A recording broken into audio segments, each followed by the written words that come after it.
They chained him like an animal. They spat on him like garbage. And in exactly 4 minutes, every single alien in that council chamber would be on their knees before him, because of 6 words a dying alien queen was about to speak. My name doesn't matter anymore. Not after today. The cryo slave market smelled of ozone and rust. Ethan Cole had stopped counting the days since his capture. Somewhere around day 200, he'd simply stopped. Humans were cheap here. Weak, short-lived, disposable. The aliens called them softskins, and laughed every time one collapsed from the mining quotas. Ethan didn't laugh back. He just worked. Silent. Steady. He'd learned that silence kept you alive one more day. That was the day they brought her in. She wasn't chained like the others. She walked into the holding pen on her own 2 feet, robes torn, skin a pale shimmering blue-white, eyes the color of dying stars. The guards didn't touch her. They were afraid to. Something about the way she moved said predator, not prey. She collapsed 3 feet from Ethan's cell. Nobody helped her. Nobody dared. Ethan did. He tore a strip from his own ration cloth and pressed it against the wound at her side. A wound that glowed faint gold, like starlight leaking from a crack in the sky. "You shouldn't," she whispered, in perfect, broken human tongue. "They will kill you for touching me." "They're already killing me slowly," Ethan said. "Might as well die doing something that isn't mining rocks." She almost smiled. Almost. "What's your name, Softskin?" "Ethan. I am Vesera." She closed her eyes. "Remember that name. It may save your life. Or end it." He didn't understand. Not yet.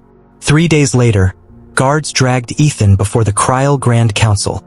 7 ancient alien lords seated on thrones of black crystal, robes stitched with the sigils of 100 conquered worlds. "This creature?" the lead counselor sneered, gesturing at Ethan like he was inspecting livestock, touched the silent air without permission. Crawling filth daring to lay hands on royalty. Laughter rippled through the chamber. Real, cruel laughter, the kind that echoes off stone and settles into your bones. "Execute it," another counselor said, waving a clawed hand. "Publicly. Let the other slaves watch." Guards seized Ethan's arms. He didn't fight. There was nowhere to run in a room full of gods who saw him as an insect. Then the chamber doors exploded open. Vesera walked in, no longer torn and bleeding, but standing tall in ceremonial armor that shimmered like liquid starlight, a crown of woven light hovering above her brow. The temperature in the room seemed to drop 10 degrees. Every counselor rose from their thrones. Not out of respect, out of terror. "The air lives," someone breathed. "She was declared dead," another hissed.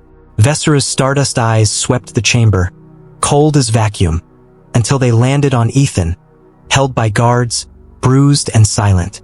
"Release him," she said. "Quiet. Absolute." The lead counselor stammered. "Your Highness, this is merely a slave who—" "That slave," Vesera said, voice rising like a coming storm, "gave me the only kindness I received in 3 centuries of this empire's so-called civilization, while you all let me bleed out on the floor of a slave pen. He tore his own clothing to save a stranger's life." Silence. Absolute, suffocating silence. She crossed the chamber floor and knelt. A silent air, an empress in waiting, kneeling before a chained human, and took Ethan's battered hand in hers. "I am Vesera, last daughter of the Velthani bloodline, rightful heir to the 13 systems." She turned to face the council, her voice thundering now. "And this man, this human, will stand beside me as my king. Any who challenge that will answer to the fleet still loyal to my blood." The lead counselor's mouth opened and closed like a fish gasping for air.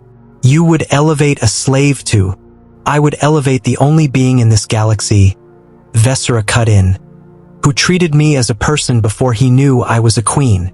She turned to Ethan, ignoring the stunned council entirely, her stardust eyes softening for just a moment. "Will you stand with me, Ethan Cole? Not as my subject. As my equal." Ethan looked around the chamber, at the alien lords who'd laughed at his execution minutes ago, now frozen in horrified silence. Then he looked at her. at the girl who'd bled out in a slave pen and refused to let cruelty be the last thing she saw. "I never asked to be a king," he said quietly. "I just didn't want to watch someone die alone." Vesera smiled, the first real smile the chamber had ever seen from her. "That," she said, "is exactly why you'll make a good one." The Cryal Council never laughed again. Not in that chamber.